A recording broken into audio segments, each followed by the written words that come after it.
नमस्कार विद्यार्थी मित्रांनो, तुमचं सर्वांचं पुन्हा एकदा स्वागत आहे आपल्या YouTube चॅनलमध्ये। आपण चालू घडामोडींविषयी व्हिडिओ बनवतो मी। तर या चालू घडामोडीच्या मध्ये आज 14 जून 2026 आजच्या चालू घडामोडी आपण पाहणार आहोत। कुठल्याही स्पर्धा परीक्षांना चालू घडामोडीचं महत्त्व फार आहे। अनेक महत्त्वाच्या घडामोडी, उपयुक्त माहिती आणि सर्व स्पर्धा परीक्षांसाठी उपयुक्त अशा घडामोडी बघणार आहोत आपण। तुम्हाला जर हा व्हिडिओ आवडला तर चॅनलला सबस्क्राईब करा, व्हिडिओला लाईक करा आणि आपल्या मित्रांपर्यंत शेअर करा। तर आजचा आपला पहिला प्रश्न आहे, प्रश्न क्रमांक 1। कोणत्या राज्य सरकारने बेरोजगार तरुणांना आर्थिक मदत देण्यासाठी युवा शक्ती भरोसा कार्ड योजना सुरू करण्याची घोषणा केली आहे? म्हणजे बेरोजगार तरुण जे आहेत त्या बेरोजगार तरुणांना आर्थिक मदत व्हावी या दृष्टीने युवा शक्ती भरोसा कार्ड योजना कोणत्या राज्य सरकारने सुरू केलेली आहे? तर त्याचं उत्तर आहे पश्चिम बंगाल। पश्चिम बंगाल राज्य सरकारने ही अशी युवा शक्ती भरोसा कार्ड योजना सुरू केलेली आहे। पश्चिम बंगाल बद्दल महत्त्वपूर्ण माहिती बघूया।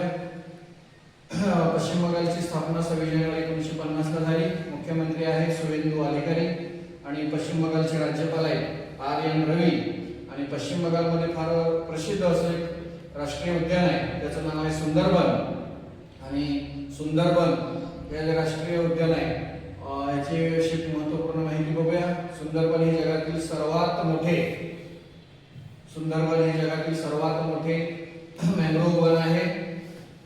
सुंदरबन हे भारत आणि बांगलादेशमध्ये पसरलेला आहे। भारतामध्ये सुंदरबनचा काही भाग पश्चिम बंगाल राज्यात आहे। राष्ट्रीय उद्यानाचा दर्जा याला 4 मे 1984 साली मिळाला। हे युनेस्कोच्या जागतिक वारसा यादीत सुद्धा समाविष्ट आहे।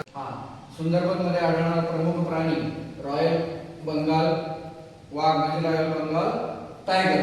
आणि प्रमुख नद्या आहेत गंगा, ब्रह्मपुत्रा, मेघना आणि त्यांच्या उपनद्यांचा संगम।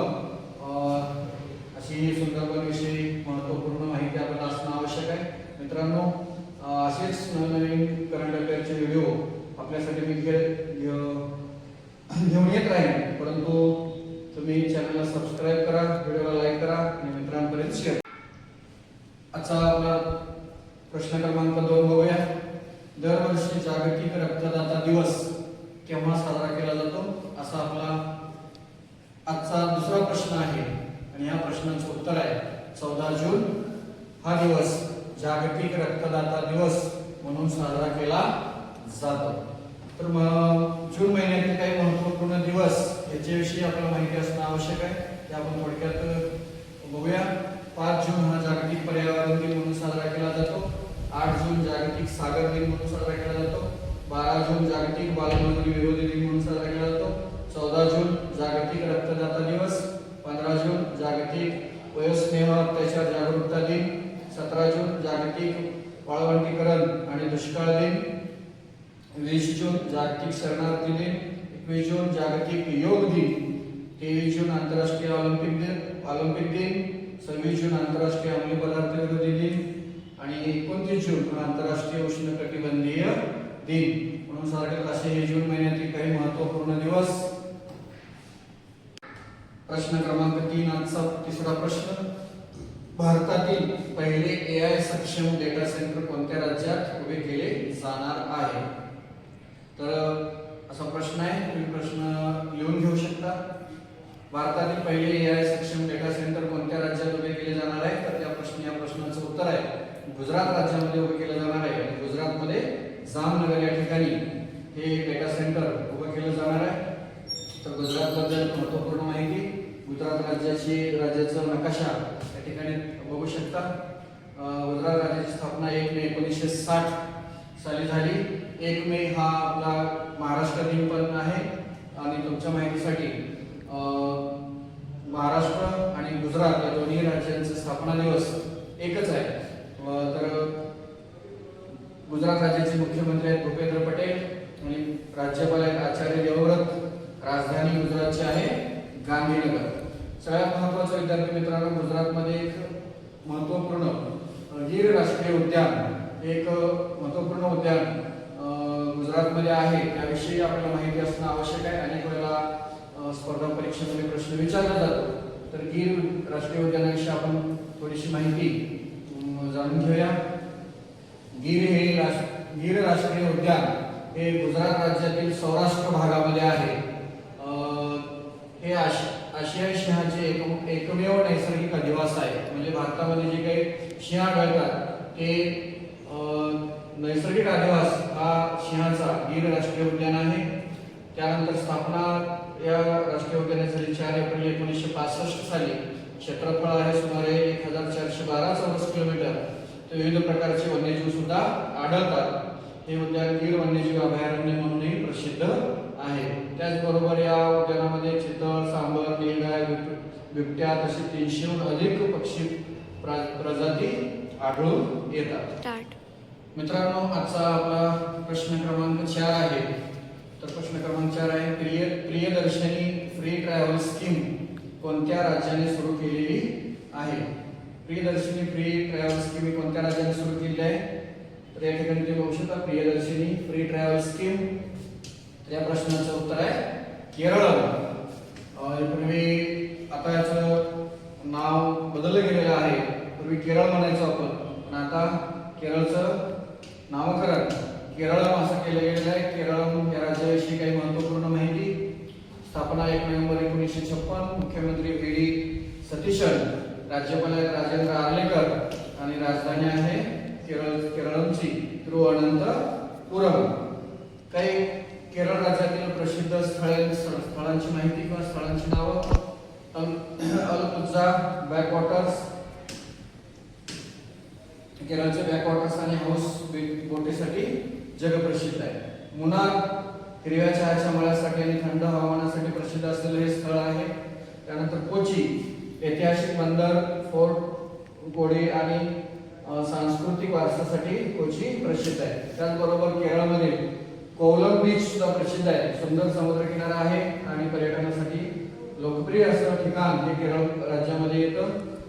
गुरुवायूर मंदिर, श्रीकृष्णाचं प्रसिद्ध मंदिर आणि भक्तांचं प्रमुख तीर्थस्थान असं हे केरळमधले काही प्रसिद्ध स्थळ आहे. हा केरळचा या ठिकाणी नकाशा बघू शकता. मित्रांनो, आजचा प्रश्न क्रमांक 5 आणि शेवटचा प्रश्न आहे आजचा. जागतिक कुस्ती स्पर्धा 2026 कोणत्या देशात आयोजित करण्यात आली होती? तिथे भारताच्या नेहा सांगवान यांनी सुवर्ण पदक जिंकले. म्हणजे जागतिक कुस्ती स्पर्धा 2026 कोणत्या देशामध्ये त्याचं आयोजन झालं होतं की ज्या स्पर्धेमध्ये भारताच्या नेहा सांगवान यांनी सुवर्ण पदक जिंकलेलं आहे? तर या प्रश्नाचं उत्तर आहे मंगोलिया. मंगोलिया या देशाने जागतिक कुस्ती स्पर्धेचं यशस्वी आयोजन केलेलं आहे. तर या ठिकाणी तुम्ही बघू शकता नेहा सांगवान सुवर्ण पदक विजेती आणि यांचा वजन गट होता 59 किलो खालील वजनी गटामध्ये त्यांनी हे सुवर्ण पदक जिंकलेलं आहे. तर त्याचबरोबर या प्रश्नाबरोबरच आपण ऑलिम्पिक खेळामध्ये भारतीय कुस्तीपटूंनी कशी पदकं जिंकलेली आहेत, कोणकोणती पदकं कोणी कोणी जिंकलेली आहेत याविषयी थोडीशी माहिती जाणून घेऊया. तर प्रथम सुशील कुमार पदक त्यांनी जिंकलेलं आहे रौप्य आणि 2012च्या लंडन ऑलिम्पिक मध्ये जिंकलेलं आहे.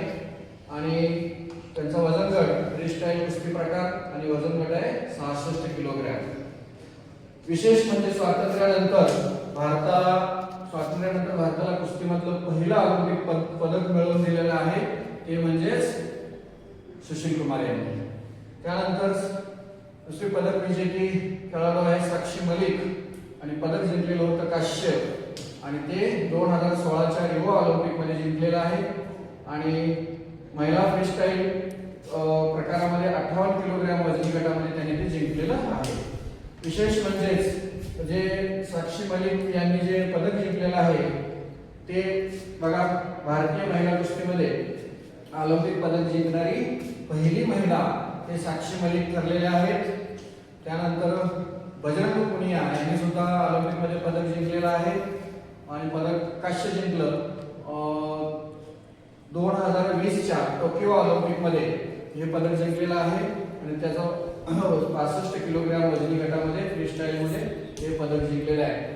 विशेष म्हणजे भारतातील दुसरे व्यक्ती कुस्ती पदक जिंकून त्यांनी हा इतिहास रचलेला आहे.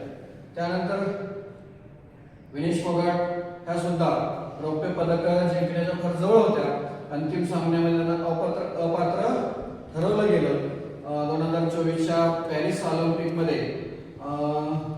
आणि विशेष म्हणजे विनेश फोगाट यांच्याविषयी सांगायचं झालं तर फायनल पर्यंत पोहोचणारी पहिली भारतीय महिला पैलवान म्हणून आपण बघू शकतो.